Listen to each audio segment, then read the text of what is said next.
Alors, dans quelle société le gouvernement libéral veut-il entraîner les Québécois? En ouvrant la possibilité de se monnayer un droit, et ça, c'est une donnée qui est importante. Au Québec, on a toujours prévu, et on a travaillé, vous le savez, Madame la Présidente, on a travaillé tellement pour l'équité. L'équité, on a travaillé pour l'équité salariale, on a travaillé pour l'égalité entre les hommes et les femmes. Et aujourd'hui, c'est l'argent qui va venir déterminer d'avoir ou non droit à l'école en tant que telle. C'est inacceptable, Madame la Présidente. Le gouvernement libéral veut créer 2 classes de citoyens.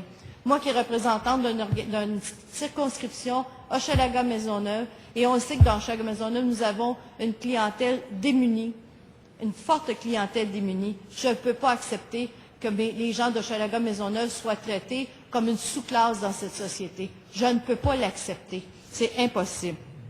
Alors, on veut créer 2 classes de citoyens, ceux qui ont de l'argent et ceux qui n'en ont pas. Au Parti québécois, il ne saurait être question d'accepter un tel fait, Madame la Présidente.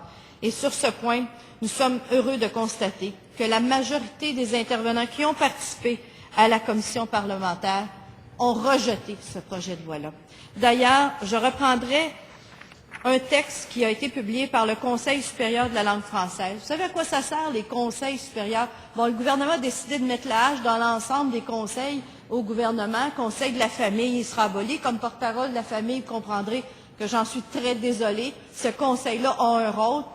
Ils ont décidé de mettre aussi la hache à la commission de l'équité salariale. Vous savez, Madame la Présidente. Alors, ce que ça veut dire, c'est qu'il y a toute une partie de l'expertise qui existe à la commission de l'équité salariale. Alors, on balaie ça de la main. On vient d'adopter une loi en juin de l'année passée pour renouveler, pour donner des nouveaux mandats, pour élargir le mandat de la commission de l'équité salariale. Le gouvernement a décidé, sans nous annoncer quelles économies on ferait de cela, ils ont décidé d'abolir la commission de l'équité salariale et de transférer ça ailleurs. On ne sait pas trop où, mais on sait que ça va être transféré. Au moins, il y a ça de bon, mais qu'est-ce que ça va en devenir et surtout ce que va devenir l'équité salariale dans notre société. Et ça m'inquiète. Alors, le Conseil supérieur, lui, il n'a pas encore été coupé par le gouvernement. On ne sait pas ce qu'il va en devenir. On nous réserve toujours des surprises. Alors, ce que le Conseil supérieur de la langue nous dit, alors, cette recommandation est la suite logique d'une réflexion entamée en 2009. Rappelons que le Conseil avait alors énoncé par voie de communiqué une série de principes fondamentaux concernant la langue d'enseignement au Québec.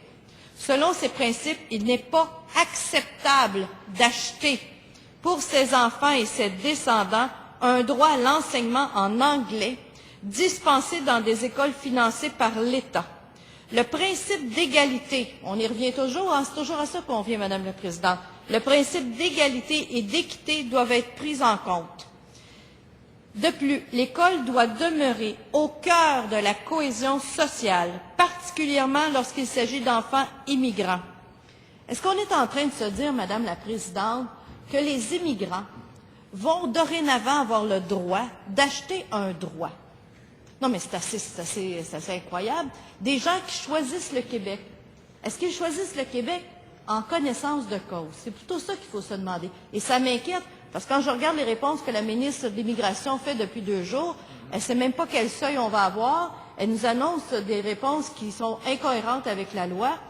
Est-ce que le gouvernement en place connaît la situation? Est-ce qu'on accueille actuellement des immigrants qui ne savent pas que le français est la langue officielle au Québec? Ça m'inquiète, Madame la Présidente. Ça m'inquiète énormément. Alors, de plus, l'école doit demeurer, comme je disais, au cœur de la cohésion sociale, particulièrement lorsqu'il s'agit d'enfants immigrants.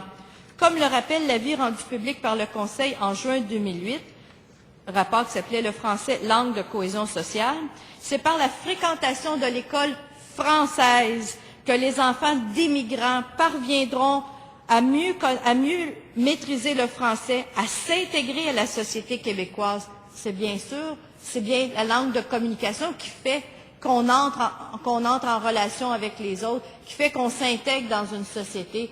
Si on se met en parallèle et si on se retourne du côté de la langue minoritaire d'un territoire, c'est bien sûr qu'on va se retrouver exclu de l'ensemble du territoire. Et ça, c'est désolant, Madame la Présidente. C'est absolument désolant.